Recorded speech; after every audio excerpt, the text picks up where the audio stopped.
Dressa, o chapéu de palha dos nossos colonos. Isso aqui é uma marca, digamos, indiscutível aí da nossa imigração, principalmente aqui no sul do Brasil, que foi uma imigração muito rural, mas aí também uma marca dos nonos, nonas, também dos pais, para aqueles que tiveram pais que trabalharam na roça por muito tempo, como é o meu caso, avós e assim por diante. Fica no vídeo até o final, porque eu não vou só falar sobre o chapéu em si de palha, né, sobre a dressa em si, mas também a tradição, a história disso, né, de onde veio, enfim, todo, digamos, a camada cultural que a gente tem para explorar sobre isso. Eu sou Fernando Menegatti, esse aqui é o canal Lenguamare. Eu já te convido para curtir o vídeo, para se inscrever no canal e, claro, ativar o sino das notificações para você sempre ficar por dentro de tudo que é postado aqui.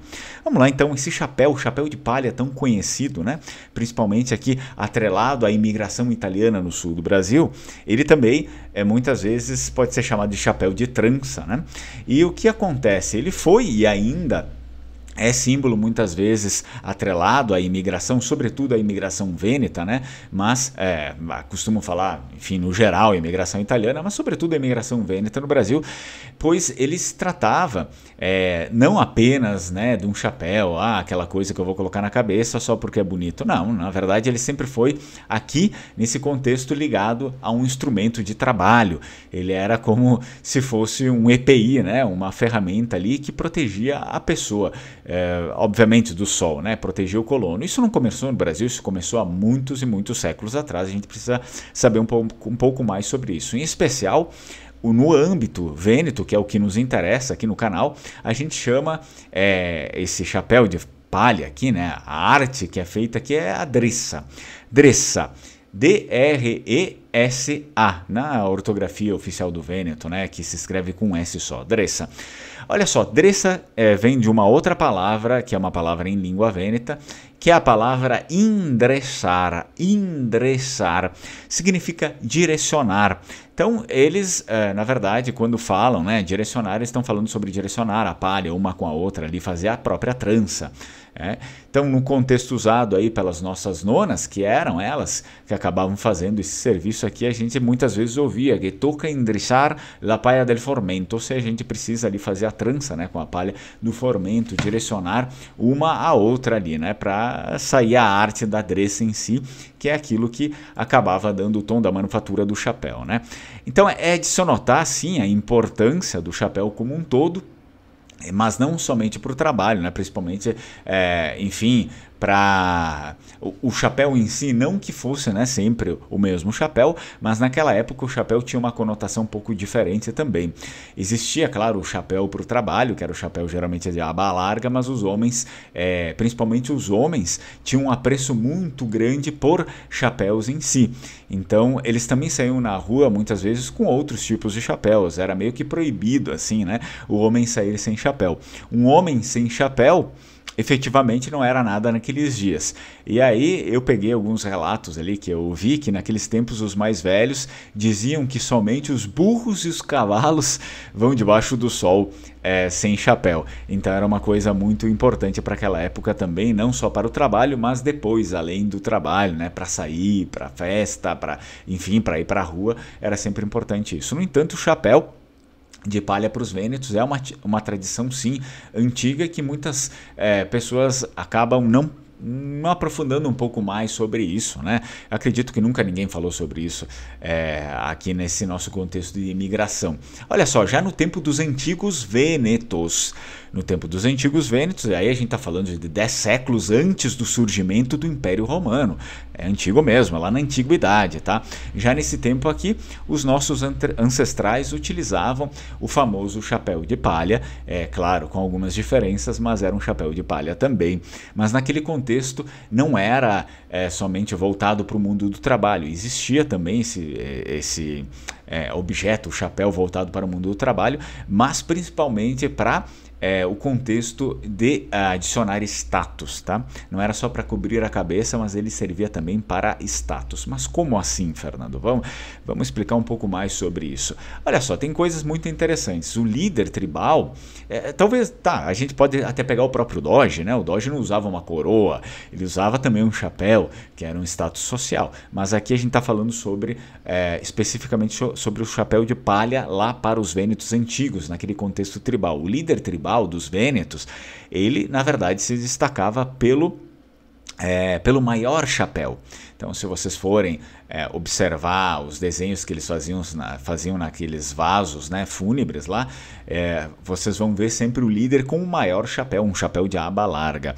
Então, quanto maior o chapéu, na cultura vêneta antiga, maior a autoridade da pessoa, como se fosse uma forma ali de coroa, né, da antiguidade, muito antes do surgimento das coroas que viriam, né, há séculos depois, a adornar as cabeças dos reis medievais. Mas, certamente, no mesmo período dos vênetos antigos, é necessário que olhemos também um pouco mais para baixo.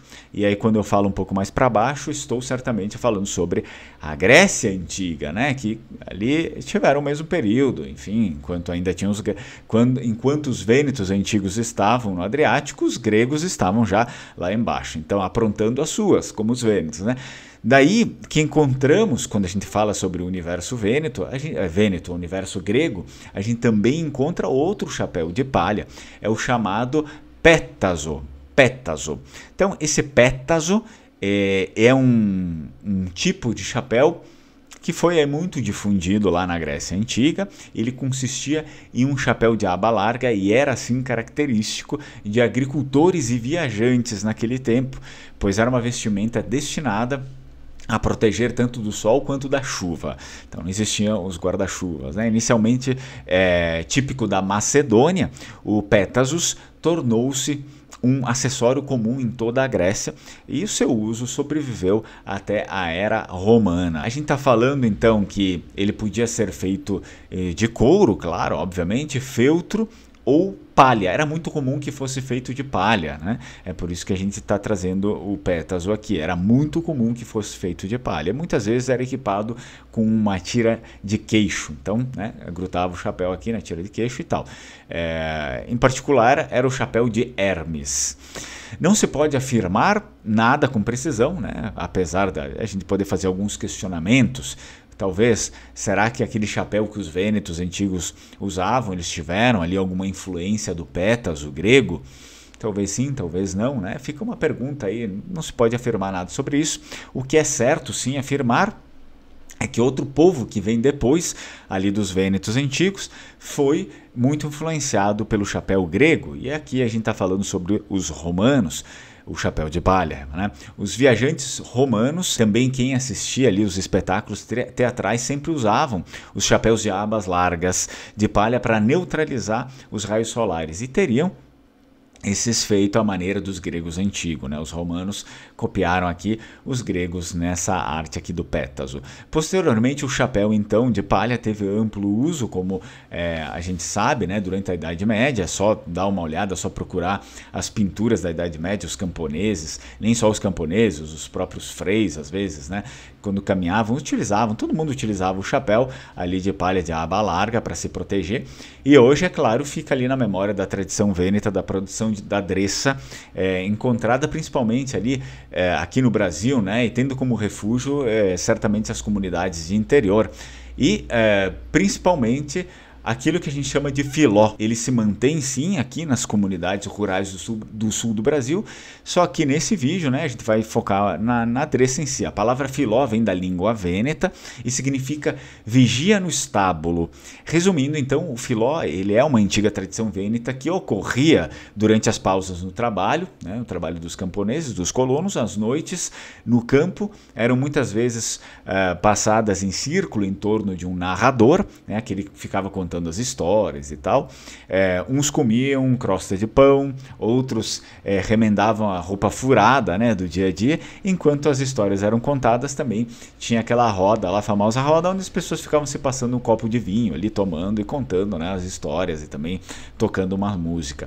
É fato que entre muitos manifestos de cultura que ocorriam e, enfim, nas comunidades do interior ainda ocorrem dentro do filó, seguidamente encontravam-se as mulheres fazendo, né, esses chapéus, mas também fazendo o restauro desses chapéus para aprontar tudo direitinho para depois no outro dia ter o utensílio para ir para a roça. Ainda hoje, né, no interior rural, principalmente da interior rural de influência de imigração vêneta, a gente encontra aí muitas pessoas usando o típico chapéu, que eternizou, claro, o colono no imaginário, né, da nossa imigração.